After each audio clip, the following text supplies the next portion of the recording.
Welcome to episode 94 of High Spirits. I'm your co-host, AnnaRae Grabstein, and it's Thursday, June 26th, 2025. Today, we are sharing an episode of the Practical Politics podcast, hosted by my friend, Sabrina Noah, that I recently recorded with her while we were both in Denver. We talk about my origin story in cannabis and a whole lot more. I hope you enjoy it. Without further ado, here's Practical Politics. We have to have our eyes on things that are truly ambitious, right? Purpose-oriented and visionary, and just drive towards the ambitious while we push the levers of what's still achievable. Welcome to Practical Politics, the podcast that takes you inside the room where decisions actually happen. I'm Sabrina Noah, the Lobbyist Lady, bringing you conversations with the people who live and breathe politics and policymaking process. We're here at the International Cannabis Bar Association meeting, and I'm so excited to be joined by AnnaRae Grabstein. AnnaRae is currently a strategic advisor in the industry, and we are so excited that she's here.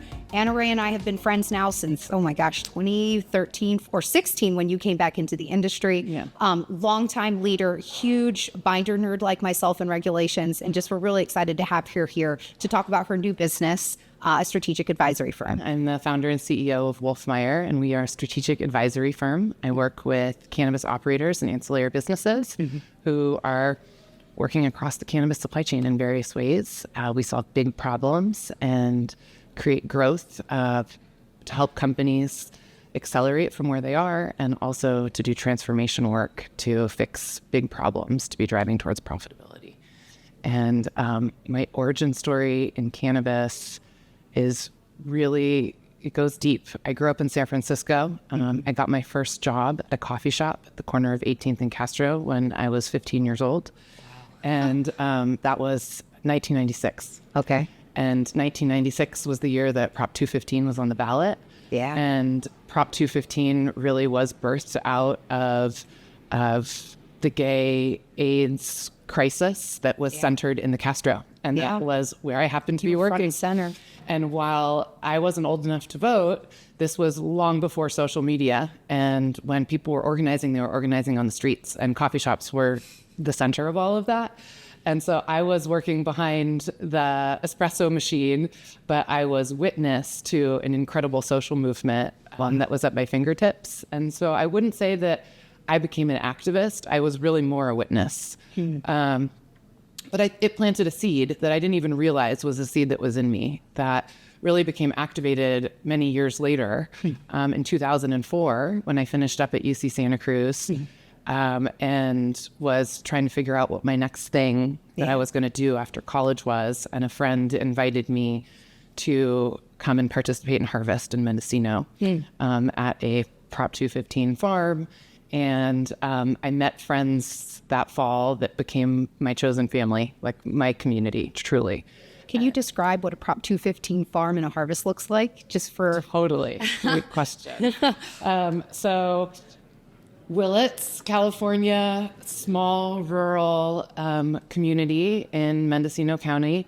That the 101 is the freeway that goes through town, but it's really just a one-lane road in both directions. And dirt road, deep into the hills, up on top of a ridge, because that's where cannabis grows best, facing the southern sun. And the property was probably about 80 acres. Size farm. But the farm was not. The farm, just probably took up, I don't know, maybe 2 acres up at the top of the ridge. And so a lot of rugged terrain. You'd get there, you'd need to leave your car sort of at a clearing at the entrance to the property, and you'd drive up to where the farm and all the activities were in a four-wheeler. Wow. And there were a few structures, but there wasn't a house, there wasn't traditional running water. It was all totally off the grid.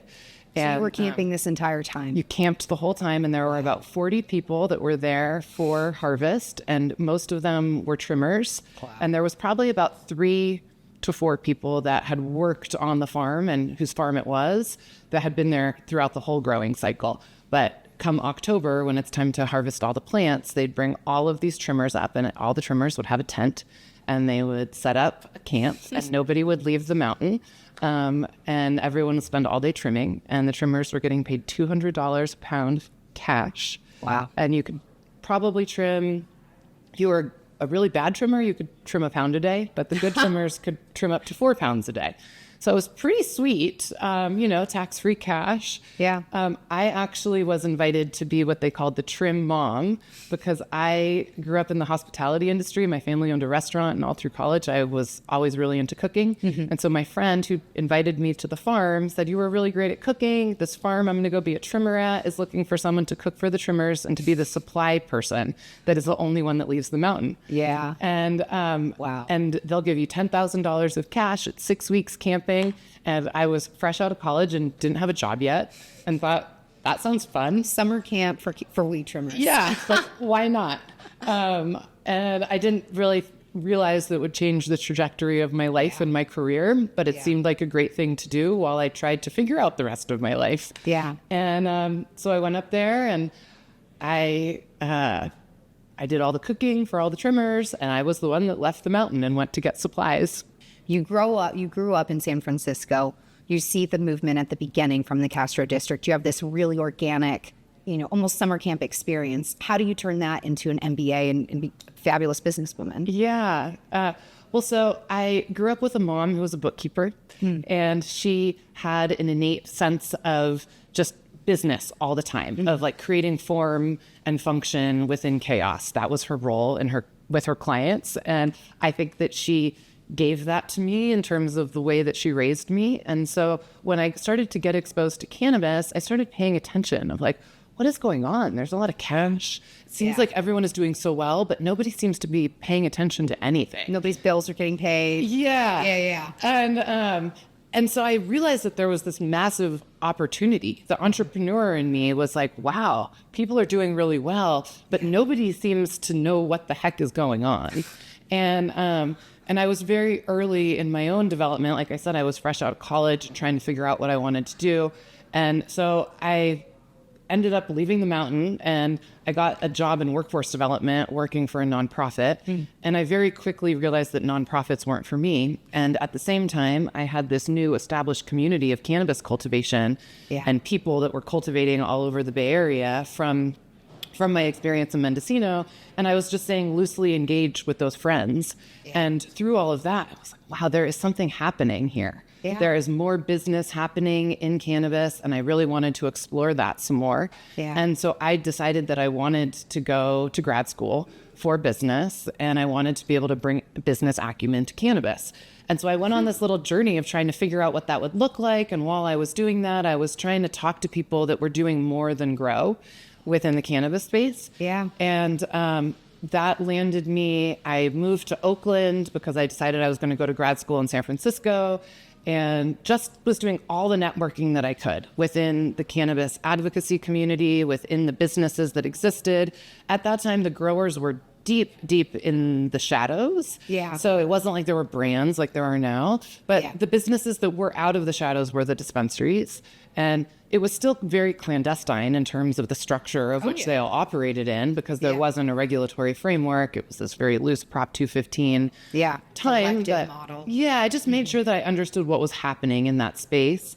And through that, I met the two guys who became my co-founders at Steep Hill Lab. And they had the idea already, and they also had come out of the cannabis cultivation community. One of them had been a longtime cultivator. The other was really just a broker hustler who'd been moving cannabis throughout the state for a long time. And everybody had friends that thought they had the best cannabis. Everybody. And nobody really had any information by which to tell you whose cannabis was actually the best. It was all anecdotal. It would just be like one person would smoke it and have an opinion. There was no analytics. There wasn't potency. There were no labels. 100%. Right? And so these guys had come up with the idea of, we need to start the first cannabis lab. And I met them, and I was in the process of applying to business school. I hadn't even gotten in yet.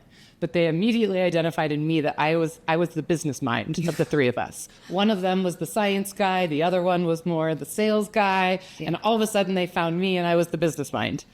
And within a few days of meeting them, they said, come be the CEO. We need to start this business. That's pretty cool. And I thought, I'm not ready to be a CEO. What the heck? I can't be a CEO. I've never been a CEO. And I went home and I slept on it, and I talked to who was at the time my boyfriend, who's now my husband and my baby daddy. And I thought, when in your life do you get an opportunity like this to do something that nobody has ever done before? At that time, the only labs that were doing any type of cannabis testing in the world were law enforcement labs that were in existence to confirm that when someone was arrested, that what they were actually arrested for was actually cannabis. Yeah. And so a lab needed to certify that it wasn't oregano, that it was in fact a controlled substance that they were now a criminal for. And there was no data available. Yeah. No, and they weren't quantifying anything. They were just saying, no testing. yes, THC. Yes, weed. And so I said, you know what? Yes, let's do this. And I had also at the same time just gotten accepted to the business school program that I had been planning to go full time to.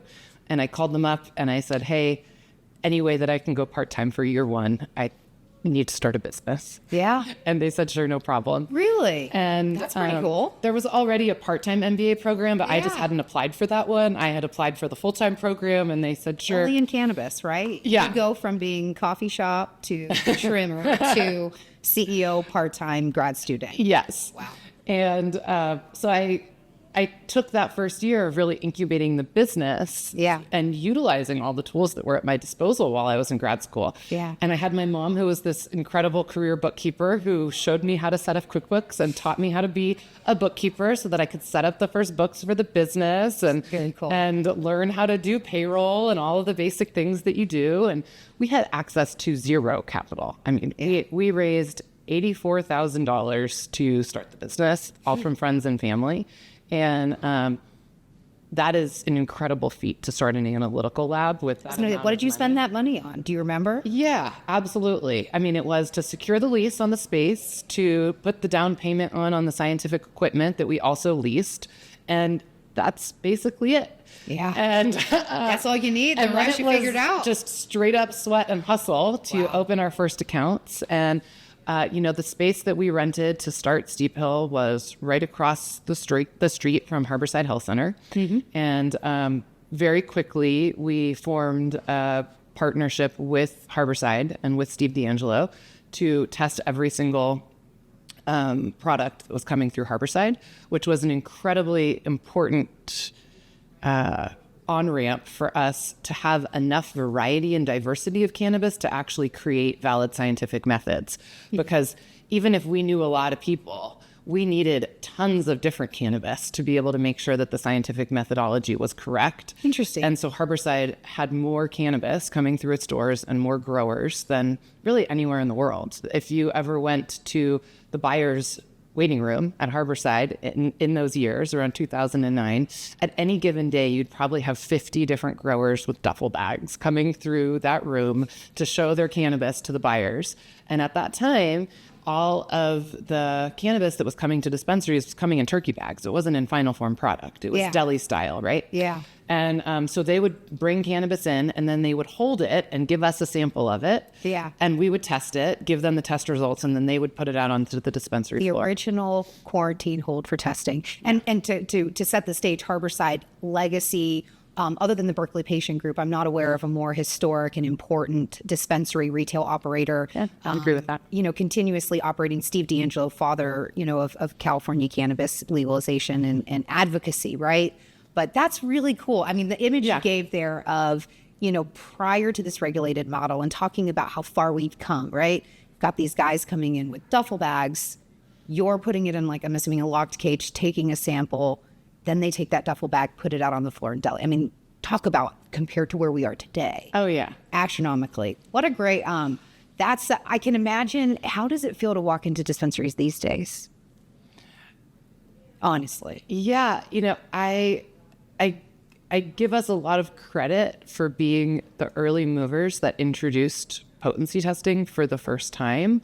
And that was hugely momentous. Yeah. And I've said it before, I said it on stage yesterday, we absolutely changed the trajectory of the industry and changed the world. Yeah. It was still a really hard business. And I also am very sad of what a currency THC has become at this point and how focused consumers are on potency as the way to create value for products. Yeah. And I wish that we could have a more robust methodology for consumers to create value for products than just looking at THC. Yeah. That said, we created the first THC testing. We identified the first CBD strains in the market. We created the first ways to do microbiological and pesticide testing. Was it perfect? Is it perfect? No. But I am really proud to see of all of the labs that came after us and the entire sector that we created. Yeah, you did. So an entire sector that spanned. I mean, it's really impressive. On Practical Politics, we really do like to focus on some of those like origin stories and those key characteristics, right? We like to think, as you've identified, you as a person started a sector, an industry, right? Mm-hmm. Lab testing within this cannabis space. Yeah. You've talked about growing up with a mom who was a bookkeeper. You talked about your early activism in the Castro district in San Francisco at the height of the AIDS movement in 1996. Talked about starting the first cannabis testing lab, and now you obviously have your strategic advisory firm. If you look at the continuum, like what are the values or skills? Like what are the things you think that you utilize every day that have helped you in that journey? Yeah, it's about problem solving and leadership. Yeah. And how we lead through challenge and hard times, and how we identify what the opportunities and the levers are, the options that are in front of us. Yeah.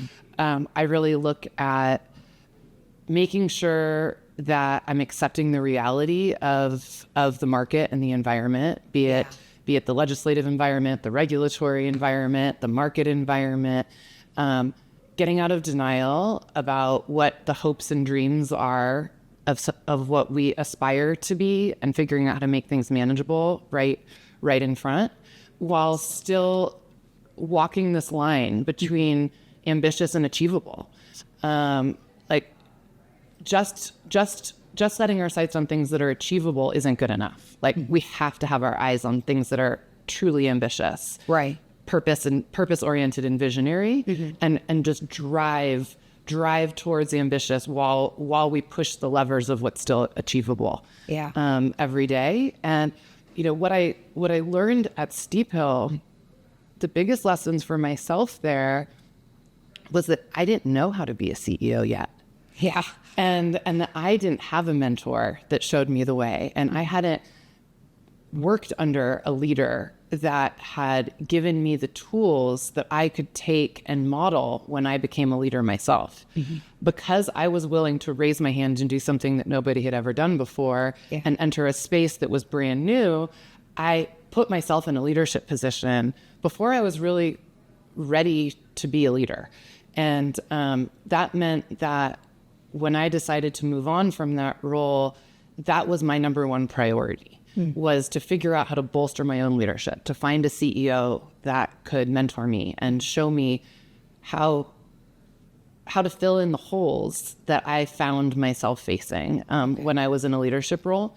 And that actually took me out of cannabis for a couple years. Yeah. But I ultimately came back to the space. Thankful. Yeah, in 2016. And a lot of that had to do with another realization that I had at Steep Hill early on that I think is relevant, especially within the political realm that we're dealing with today, which was in 2010, there was an early legalization measure in California that failed, Prop 19. Yeah. And we started Steep Hill at the end of 2008, beginning of 2009. And we were selling self-regulation. We were going to dispensaries and trying to convince them to do testing because we were showing them that they could show the world that they were trying to be the best possible player in an unregulated environment. Yeah. And that was great. And some people raised their hand and said, hey, we want to be the best possible provider of medicine and we want to do testing. But the truth is that as soon as things get tough, people cut the expenses that are not necessary, that are the nice to have. Required. And they looked at testing as a nice to have, not a requirement. And we see that today now, fast forward all of this time, you've got the 2014 and 2018 Farm Bill that opened up a new sector for hemp-derived cannabinoids.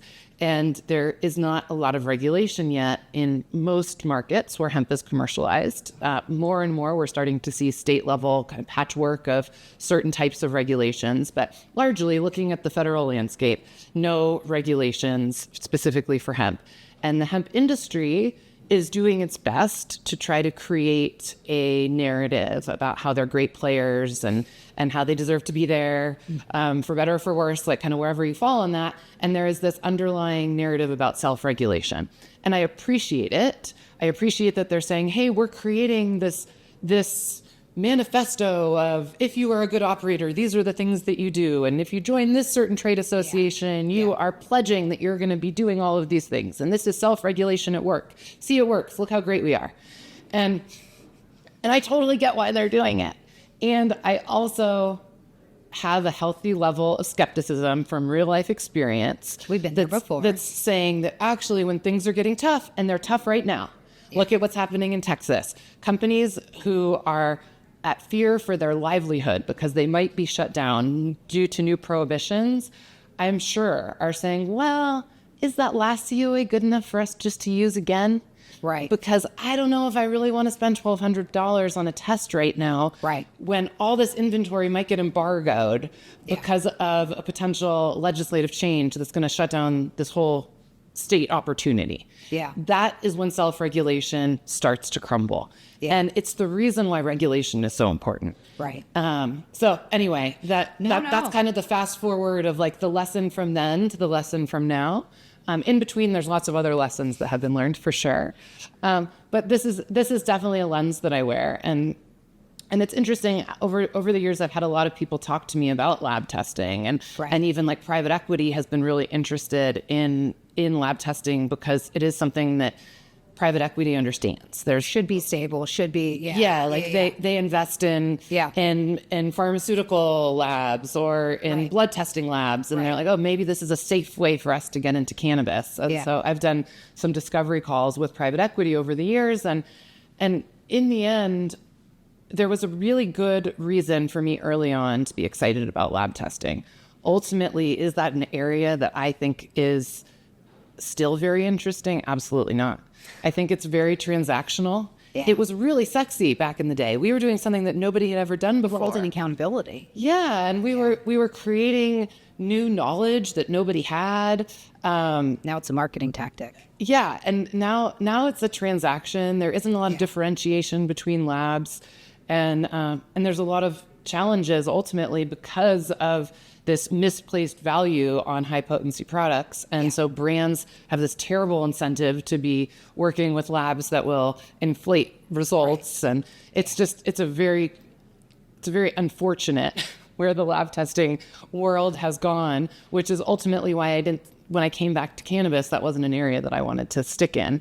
And I knew that when I came back to cannabis, what I wanted to do was build and operate an actual cannabis company. And so that's what I did in 2016. So here we are, and obviously you've got this tremendous experience. You've now cultivated, I love a good weed pun, I'm sorry. You've cultivated this leadership experience. You have your MBA. How have you transitioned your early ownership skills, operator skills, and where are you at now?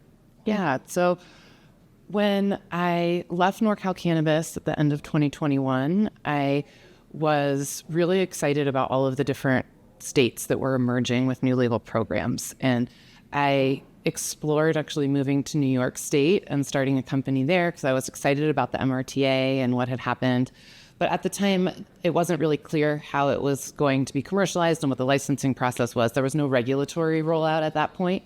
And I was just sort of waiting. And so during that waiting period, as I was thinking about if I wanted to pick up my family and move to the East Coast, I just leaned into this tremendous network of cannabis leaders and businesses that I have accumulated over all these years in the space, and just put my hand out there that I could help some people. Yeah. And it happened really organically at the beginning, that there were people in my network that asked me to help them with different strategic issues or challenges that they were having inside their company, but also outside. And my experience is really both. I worked on a lot of both external affairs and corporate development stuff, but I also built and scaled the infrastructure of a company from nothing to 1,200 people, and then went through like a major downsizing activity as well. And so I just know about all the pains. I know about building a company, figuring out how to structure teams, and I also know about like sitting at the table with investors, how to figure out how to mutually align everybody's everybody's incentives together because I've been through it all. I've been through very unmutually aligned processes and fixing those things. And sometimes the biggest mistakes that we've made are the biggest lessons. Like the things that I can raise my hand at and say were the biggest wins aren't the things that I use every day in my work, but it's the mistakes that I made along the way. And so I just started helping people in my network. And then I thought, wow, I really love this. And I love the relationship that I'm getting to have with CEOs and boards from the outside of being a mirror, holding up an honest truth back to them. Yeah. Because what happens inside of companies often is that there's a lot of yes people that surround executive teams, and certainly CEOs, because they're looking out for themselves or they've bought into the CEO's vision. I mean, sometimes it's truly authentic that they are really yes people because they've come up with a vision together and they believe in it and they're driving towards it. But it gets vacuous. And I realized pretty quickly that I felt really comfortable being truly honest about what I was seeing in the marketplace and all the other cannabis companies that I was seeing, the ones that I had worked in, the people that I knew, and then bringing that back and reflecting it to what I was seeing inside of a particular company that I was working with, be it how is their strategy different than the others in the market, or is it the same? Right. Or how are they looking at their own internal business systems compared to what I thought maybe they could do instead? And just being a truth teller, really driving forward, being a person that was willing to say the things to a CEO that their team wouldn't. Sounds like you were trying to fill what you needed when you were a CEO. Yeah, absolutely. Like I realized that I needed mentorship when I was in leadership roles, and it's not always easy to find it. Yeah. And when I started working with different clients, I realized that what they were doing was asking me to be that person. Yeah. And it's a hard thing to explain of what that relationship is like. Yeah. Like, oh, it's kind of like a fractional chief strategy officer and a business coach. For the CEO. And for the CEO. Yeah. And it changes depending on the person and what it is that they're looking for and what the company needs. Yeah. But quickly, it evolved from just being someone that could give the CEO advice to actually building on and developing the frameworks that I see as my approach towards solving big problems, and what my strategy process is for helping companies to figure out what their purpose is at the highest level, but then also what their execution focused objectives and goals are that can then tailor down to helping every single person in a company understand what winning is. And I know from my own experience that it can be really challenging to win when only the executive team knows what winning is, and that downstream in the company, people are just so caught up in the hamster wheel of their micro actions that they don't understand the bigger picture. Yeah. So I've really taken an approach that's sort of this 3-pillared approach to strategy that starts with encouraging and facilitating and helping leadership teams, which I see as both the board, but also the executive management team, which is different structures in different companies, depending on where they are in their progression of startup to more fully developed, to identifying what their foundational brand pillars are. What is their purpose, their mission, their values? Right. And then from that's kind of step 1. That's your foundation. Then you can build the building right on top. The structure is the objectives. It's who you want to be in the market. What are the things that you're really going to go and tackle in the next 12 to 24 months and actually do? And what are the numbers that you can put behind them in terms of the quantitative goals that you're going to reach? Interesting. And if you can get to this place of like 3 to 6 quantitative goals that mean the company is actualizing its objectives in the market, then you can take those goals and you can start building structures of which is the 3rd step of strategy, which is the downstream goals and KPIs that are much more focused on individual business units, be it the cultivation or the brand activities, the sales activities, and also the other more internal activities, be it HR and hiring and accounting and all of those things. And so I help facilitate that whole process. And I can run behind the companies and actually help them execute it, depending on what their internal resources are. Sometimes it's about coaching their directors and managers about how to decide what those KPIs are with their teams, or sometimes it's actually facilitating those processes together. And then often those high level goals, the output is that they want to do something big and expansive that they've never done before. Yeah. Like I have a client right now that through that facilitated strategic process has decided that they want to become an employee-owned company and they want to become an ESOP. That's interesting. And it's really exciting. And so now I'm working on assembling kind of what that team might be like and trying to put a plan together because they don't have anyone on their team that is equipped to do that. And I can assemble that action. Or similarly, I've got another client that is working on trying to move their whole company towards profitability. And so we are figuring out how to align compensation incentives across their whole company to profitability, starting with how they look at wholesale compensation. What is commission now? Well, it's top line. And so salespeople are making sales that are negative margin, but they're still getting commission on them. That doesn't make sense. How do we create a new structure? And sometimes that needs to be done more from the outside. I can be this person that's like, hey, I want to help empower you, but I also want to just be honest with you that I'm seeing that this isn't necessarily an action that's serving you right now. And let's think about how else we can get there and be that outside voice in the room that's willing to be a truth teller and also willing to help push forward decision making. Heard. And I think if you were to give a couple quick pieces of advice for our listeners, how do you coach CEOs to give bad news? That's a hard thing to do. Yeah, I think that as leaders, people often think of themselves as having a certain archetype. Maybe they're a visionary leader, maybe they're a very directive leader. But as a CEO, especially as you're having to give bad news sometimes, like we need to downsize or we have to close a market or things just aren't going the way that we want. There's this framework that I love. Daniel Goleman is a wonderful writer who writes about leadership, and he talks about the six different types of leaders. And the idea is that as leaders, we can switch and flow to meet the moment. Mm-hmm. And it's really important to meet the moment. And if you're going to tell people something that is really challenging and really hard, you need to think about who they need you to be as a leader to hear that information.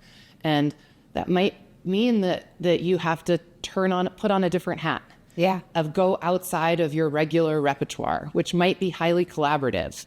But if you are highly collaborative, but yet have made a decision that you're going to shut down a market or downsize a company 20%, and you need to deliver that news, you need to be firm, clear, and directive, showing that there has been a tremendous amount of thought and that the decision is made and that there's no going back. And that is the advice that I give CEOs. That's great advice. To figure out how to meet the moment and to be there for the people the way that they need to be met. And I love how you talk about winning, right? You have to win. You have to celebrate every win in any space, especially in emerging markets where we're building the plane as we're flying it. Any tips on how to celebrate a win? Loudly and all the time, like creating space for it. You know, I talk a lot about creating a rhythm of business, and I teach leaders to do that, and starting with CEOs and then downstream of the way that we create meetings inside of our teams, whether it be the one-on-ones or the department meetings or the quarterly and monthly business reviews, but that those meetings should all fall into some sort of predictable framework that the people who participate in them kind of know what they're coming to. It's like an agenda that exists ahead of time, and that different people have different levels of accountability within that agenda. And there should always be space for celebrating wins every single time, so that people get used to thinking about wins as they come, because often we just sail past them. Oh, that thing worked. But if people know that once a week on their weekly sales meeting, their national sales meeting call, there's going to be a 5-minute block where there's a space where everyone is encouraged to share a win, then people are going to think of those wins. And often the wins are small. But just thinking of them. But we have to stack them, and we have to make space for them all of the time, especially in a transparent, collaborative way, so that we're seeing who the other people are that we're winning with. And that inspires us to also want to meet that moment and to win ourselves. What still shocks you about what you have to explain about the industry? I mean, you're such a longstanding leader. You've got such a network, right? You've talked about that. Like when you meet normies, as Jordan Wellington calls them, what still shocks you that you have to explain to people about regulated, state legal, or even hemp? Like what still shocks people? in general, the people that don't work in the industry just absolutely have no idea how the industry works. They don't understand that there isn't interstate commerce, that there is not the ability to bank in basic ways. It's that there is not a consumer and a broad sense of what we face as cannabis businesses. And so you really just have to start at the basics every single time. Or even a real business. Yeah. You have to start at the basics. And it surprises me, but also it actually has gotten me to a place that I have stopped being surprised, because it's helped me to understand that actually, of course, why do we in the industry have an expectation that the consumers or the people that work in other sectors are going to understand the challenges that we face, or that the way that our supply chain works? Just as much as I don't understand the Cheetos supply chain and how it works for them to make that cheesy, crunchy thing in a plastic bag, that it would probably surprise me to learn about how that all comes together. But when people are looking, especially like I talk to financial analysts from around the world often that are looking at different opportunities for investment as a part of a diligence process. Like somebody might call me up and often it's like, explain to me how this works. And they really need me to start at the very beginning. Yeah. And explaining that in every state there's licensing and even within each state that the way that the transactions move are different. Some have required distribution and some don't. And the whole thing. And then what I have been most surprised by, which you didn't ask, but that I have been most surprised by over the last year is not just hemp broadly, but really what hemp has proven. And the lesson that hemp has helped me to understand, which is just that there is an enormous amount of opportunity in front of us in the cannabinoid space, because there still today, after all of these years, is an enormous amount of unmet demand all over the place. Yeah. And the fact that hemp has gotten the amount of traction that it has just proves that there is a tremendous amount of people that aren't being served by the medical and the adult use markets that exist in states for some reason or another.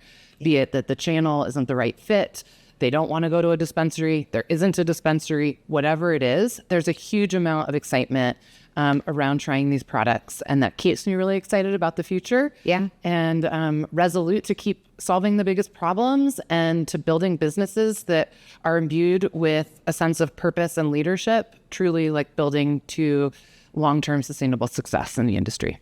Thank you so much. And for our listeners, where can they find your podcast and get more information about you? Oh, yeah. And so in addition to Wolfmeyer, I have a weekly podcast called High Spirits that I do with Ben Larson, who's a close friend. And we are on all of the podcast platforms. So you just look for us there. And we also record live on LinkedIn. So if you want to hang out with us while we record and comment, you can find us there at the High Spirits LinkedIn page.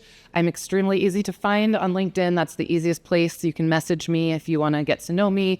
And wolf-meyer.com is my website, and there's a contact form, and you can reach out about anything that you want to know. Thank you for joining me today on Practical Politics. If you enjoyed this conversation, be sure to like and subscribe.